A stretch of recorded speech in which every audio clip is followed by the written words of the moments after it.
On va montrer dans cet exercice que si on considère n endomorphismes nilpotents qui commutent dans un espace vectoriel de dimension n non nulle, alors U1 rond U2 rond UN sera l'endomorphisme nul. Question 1. Supposons que pour un entier K fixé entre 1 et n-1, on ait UK plus 1 rond UK plus 2 rond UN qui ne soit pas l'endomorphisme nul et voyons alors ce que l'on peut dire. La question petit a est évidente vu que l'on a ici et là deux endomorphismes qui commutent. Or, on sait que si deux endomorphismes commutent, l'image de l'un est stable par l'autre. On nous demande maintenant d'en déduire que ce noyau-là ne contient pas que le vecteur nul. Vu la question petit a, on peut parler de l'endomorphisme de ce sous-espace vectoriel-là induit par UK. Et son noyau est le noyau considéré.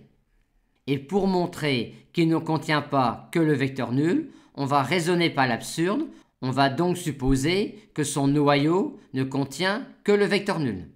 Mais si tel était le cas, on aurait alors ici un automorphisme de ce sous-espace vectoriel-là, automorphisme de ce sous-espace vectoriel-là qui serait également nilpotent vu que UK l'est, on aurait donc ici un endomorphisme nilpotent de ce sous-espace vectoriel-là et qui serait en plus un automorphisme de ce sous-espace vectoriel-là.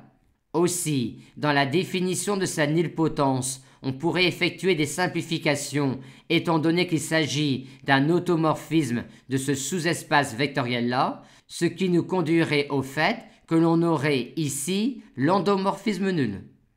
Et l'endomorphisme nul peut être un automorphisme d'un espace vectoriel? Oui, c'est le cas si l'espace vectoriel ne contient que le vecteur nul, et ce n'est pas le cas sinon. Mais ici, ce sous-espace vectoriel-là ne contient pas que le vecteur nul, vu l'hypothèse effectuée. On en conclut donc que ce noyau-là ne peut pas contenir que le vecteur nul, ce qui répond à la question posée. On nous demande maintenant d'en déduire cela. Pour cela, on a envie d'appliquer le théorème du rang à cette application linéaire-là, ce qui nous donne que la dimension de ce sous-espace vectoriel-là est égale à la dimension du noyau de cette application linéaire-là, plus la dimension de l'image de ce sous-espace vectoriel-là par cette application linéaire-là, c'est-à-dire plus la dimension de l'image par UK de ce sous-espace vectoriel-là, c'est-à-dire plus la dimension de im de UK plus 1, UN. Et on a alors répondu à la question posée, vu que l'on a ici une dimension supérieure ou égale à 1, vu le petit b.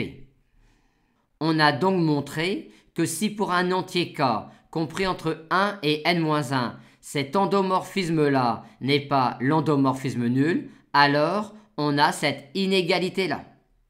Et on nous demande alors de montrer que U1 rond U2 rond UN est l'endomorphisme nul. On aimerait pour cela pouvoir utiliser cette situation-là. Or, on se rend compte que si on n'a pas cette situation-là pour K égale n-1, le résultat est évident. Si on ne l'a pas pour K égale n-2, le résultat est clairement évident, et ainsi de suite. Aussi, si on n'a pas cela pour l'un des entiers K compris entre 1 et n-1, le résultat est évident. Plaçons-nous donc maintenant dans la situation où on a cela pour tous les entiers K compris entre 1 et n-1. Le rang de UN serait alors au moins 1, et donc, vu ce que l'on a montré ici, le rang de UN-1 UN serait au moins 2. Et ainsi de suite, en réutilisant à chaque fois le résultat de la question 1, ce qui nous conduit au rang de U2, U3, UN qui est supérieur ou égal à N-1, ce qui nous donne, en réappliquant encore la question 1, au rang de U1, U2, UN qui serait supérieur ou égal à N. C'est-à-dire égal à N, vu que l'on a ici la dimension d'un sous-espace vectoriel de E qui est de dimension n. Mais avec cela, on a alors ici un automorphisme de E qui est aussi un endomorphisme nilpotent de E vu que U1, UN sont nilpotents et commutent. Ce qui nous conduit comme précédemment à U1, U2, UN qui est l'endomorphisme nul et on aurait alors ici un automorphisme de E qui serait l'endomorphisme nul, ce qui est impossible vu que E ne contient pas que le vecteur nul. Par conséquent, cette situation-là est impossible.